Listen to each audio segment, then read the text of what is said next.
ناظرین، دنیا میں کچھ شخصیات ایسی ہوتی ہیں جو صرف سیاستدان نہیں ہوتی، وہ علم، حکمت اور مزاحمت کا امتزاج ہوتی ہیں۔ ایران کی سیاسی تاریخ میں ایک ایسا ہی نام ہے، ڈاکٹر علی لاریجانی۔ ایک ایسا شخص جو بیک وقت سائنسدان بھی ہے، سفارتکار بھی ہے، منتظم بھی اور قومی مفادات کا محافظ بھی۔ ڈاکٹر علی لاریجانی صرف سیاست کے میدان کے آدمی نہیں، وہ ریاضی اور فلسفے کے طالب علم رہے ہیں۔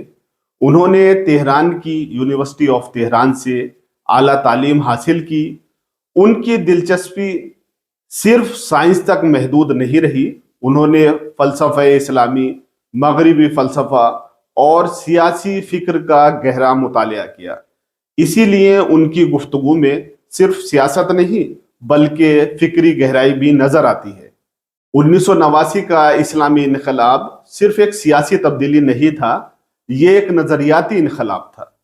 اسی انقلاب کے بعد ڈاکٹر علی لاریجانی نے ریاستی اداروں میں اہم کردار ادا کرنا شروع کیا۔ وہ جلد ہی ایران کے طاقتور پالیسی ساز حلقوں میں شامل ہو گئے۔ ڈاکٹر علی لاریجانی نے کئی سال تک ایران کے سرکاری میڈیا ادارے Islamic Republic of Iran broadcasting کی سربراہی بھی کی۔ یہ وہ دور تھا جب میڈیا کو صرف تفریح نہیں بلکہ نظریاتی بیداری کا ذریعہ بنایا گیا۔ ایران کی قومی سلامتی کے اہم ترین اداروں میں سے ایک ہے supreme national security council. Doctor Ali Larijani اس ادارے کے سیکریٹری بھی رہ چکے ہیں۔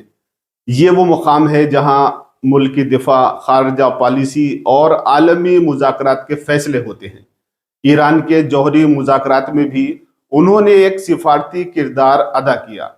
2008 سے 2020 تک ڈاکٹر علی لاریجانی ایران کی پارلیمنٹ کے اسپیکر رہے۔ 12 سال تک پارلیمنٹ کی قیادت کرنا یہ ثابت کرتا ہے کہ وہ صرف سیاستدان نہیں بلکہ سیاسی توازن کے ماہر بھی ہیں۔ ایران کی سیاست میں اصل طاقت کا مرکز ہے آیت اللہ سید علی حسینی خامنائی، اور ڈاکٹر علی لاریجانی کو ان کے قریبی مشیروں میں شمار کیا جاتا ہے۔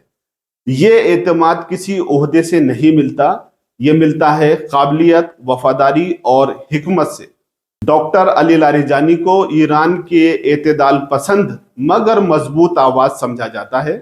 وہ مغرب کے ساتھ مذاکرات بھی کرتے ہیں اور قومی مفادات پر مضبوط موقف بھی رکھتے ہیں۔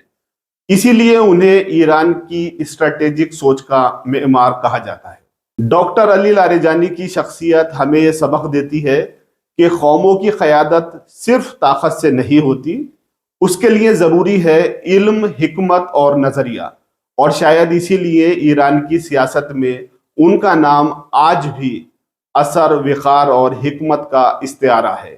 ناظرین، تاریخ ہمیں ایک عجیب سبق دیتی ہے۔ کچھ لوگ زندگی میں عہدے پاتے ہیں اور کچھ لوگ اپنی قربانی سے تاریخ کا حصہ بن جاتے ہیں۔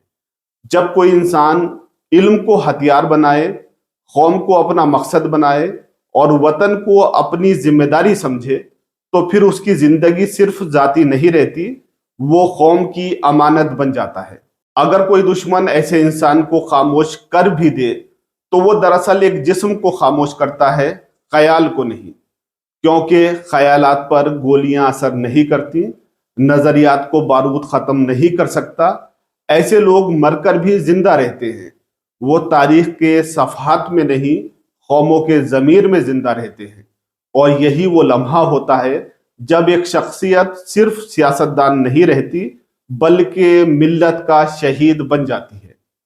قومیں اپنے شہیدوں کو بھولتی نہیں، وہ انہیں یاد رکھتی ہیں، کیونکہ انہی قربانیوں سے تاریخ کے اندھیروں میں روشنی پیدا ہوتی ہے، اور یہی روشنی دا روشندان کا پیغام ہے۔